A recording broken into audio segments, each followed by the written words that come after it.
តោះឥឡូវយើងមើលរមាំងទី5គេថានៅក្នុងប្រអប់មួយនេះមានប៊ិច Q ចំនួន5ដើម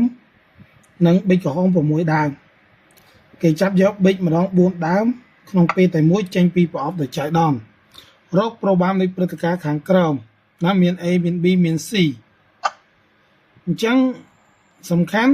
ការចាប់របស់គេនេះគេចាប់ម្ដងទាំង4ចឹងកាលនេះអាចគឺបន្សំឃ្លីសរុបយក4ចេញទៅណាកន្លែងហ្នឹងចា៎បាទអញ្ចឹង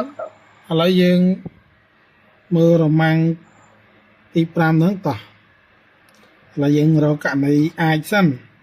រកប្រូក្រាមនៃព្រឹត្តិការណ៍ខាងក្រោមរកប្រូក្រាមនៃព្រឹត្តិការណ៍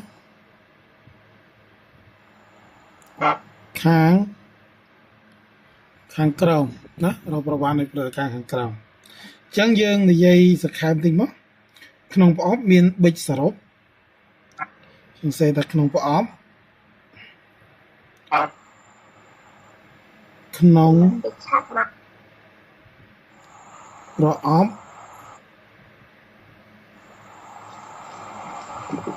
មានប៊ិចសរុបប៉ុន្មានរត់ប៊ិចសរុបអានេះ5អានេះ6 11ដើម6 11បាទ11ដើមបាទហើយគេចាប់យកម្ដង4ដើមណាហើយគេចាប់យកម្ដង4ដើមព្រមគ្នា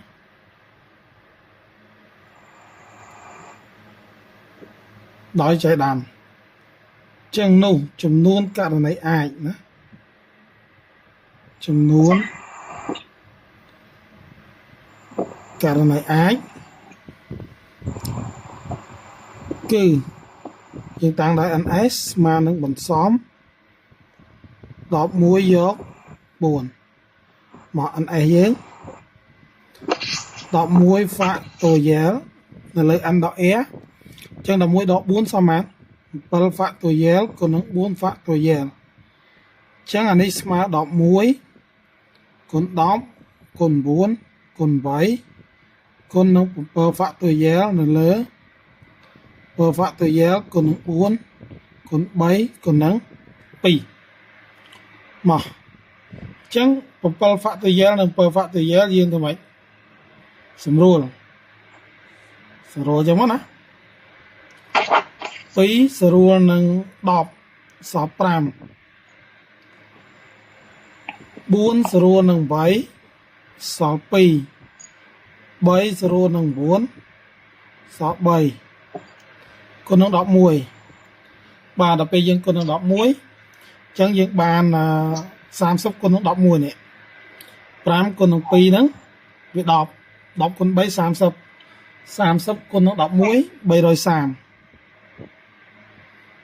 330ករណីតោះឥឡូវយើងមើលសំណួរ A គេថាចាប់បាន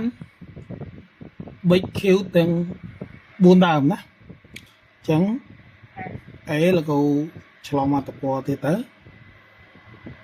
A ចាប់បានប៊ិចទាំង4ដើមសុទ្ធតែពណ៌ខៀវ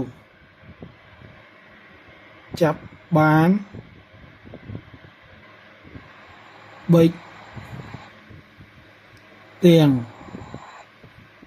4ដើមសុទ្ធតែពណ៌ខៀវណាសុទ្ធ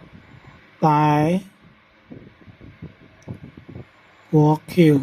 អញ្ចឹងដោយសារមិញលោកគ្រូអត់មានបញ្ជាក់ប៊ិច Q មានប៉ុន្មានទេអញ្ចឹងលោកគ្រូចាំបញ្ជាក់នៅខាងក្រោមអញ្ចឹងដោយប៊ិច Q យើងមានចំនួន5ដើមណាអញ្ចឹងដោយ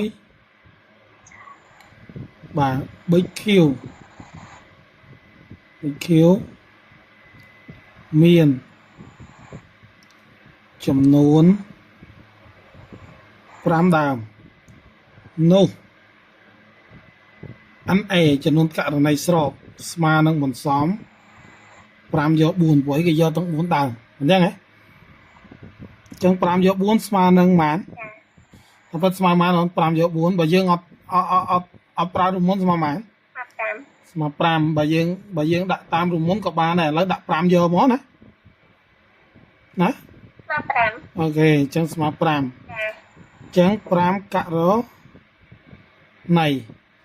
បាទបើយើងបាន5ករណីអញ្ចឹងគេបានពេលនៃ a ស្មើ na ចែកនឹង ns ណាអញ្ចឹង na យើងស្មើ5នៅលើ330ស្មើប៉ុន្មាន0លេខអញ្ចឹង0លេខងាយនេះគេយកអា5នេះនៅលើ5គុណ2គុណនឹង3គុណនឹង11ព្រោះអានេះវាករណីអាចអានេះករណីស្របអញ្ចឹង0ចោលទៅសល់6គុណនឹង11វា66ត្រូវទេអញ្ចឹង1នៅលើ66ប្រយ័ត្នស្មើ66ខុសណាតោះនេះចាអញ្ចឹងដូចនេះដូចនេះ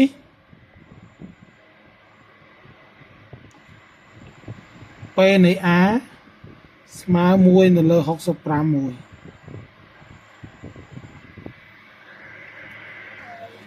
តោះឥឡូវយើងមើល b គេថាចាប់បានប៊ិចទាំង4សុទ្ធតែពណ៌ក្រហមអញ្ចឹង b ចាប់បានប៊ិចទាំង4សុទ្ធតែពណ៌ក្រហម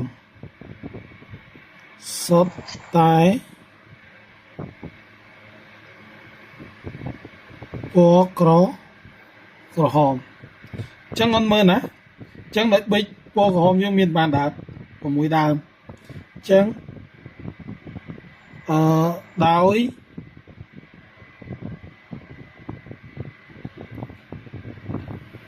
ប៊ិចពណ៌ក្រហមបាទក្រហមមានចំនួន6ដើមមានចំនួន6ដើមនោះ NB ស្មើគេ NB រត់ NB ស្មើគេអត់ NB បន្សំ6ចាប់4 6យក4អញ្ចឹងស្មើនឹង6 factorial នៅលើ n ដល់ a 2 fact គុណនឹង4 factorial អញ្ចឹង n នៃ b ណាអញ្ចឹងយើងប្រូមវាសល់ត្រឹម6 fact ត្រឹម4 fact 6គុណ5គុណ4 factorial នៅលើ4 fact 2 factorial វាស្មើ2អញ្ចឹង4 0អស់30ចែក2សល់15ករណីអញ្ចឹងនាំឲ្យ p នៃ b ស្មើគេ nb លើ ns លើ ns អញ្ចឹង nb យើងស្មើប៉ុន្មាន15លើ330 15លើ330តោះស្រួលមកយើងស្រួលងាយnb យើងគឺ15មានន័យថា3គុណនឹង5ដល់ពេល na យើងស្មើ5គុណ2គុណនឹង3គុណនឹង11អញ្ចឹងយើងស្រួល3ចោលស្រួល5ចោលអញ្ចឹងពីយកសល់ប៉ុន្មានសល់1ពី3សល់ប៉ុន្មាន22អញ្ចឹងយើងដាក់1លើ22មកបាទស្រួលបាននឹងមិនលឿនណាតោះកាត់ចូលតោះឥឡូវយើងមើលអញ្ចឹងដូចនេះហ៎កន្លែងហ្នឹងចាដូចនេះ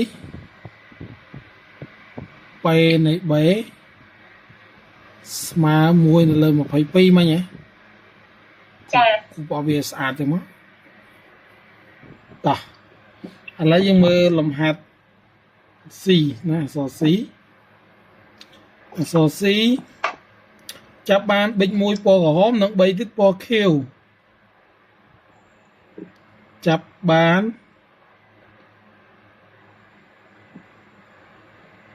ប៊ិច1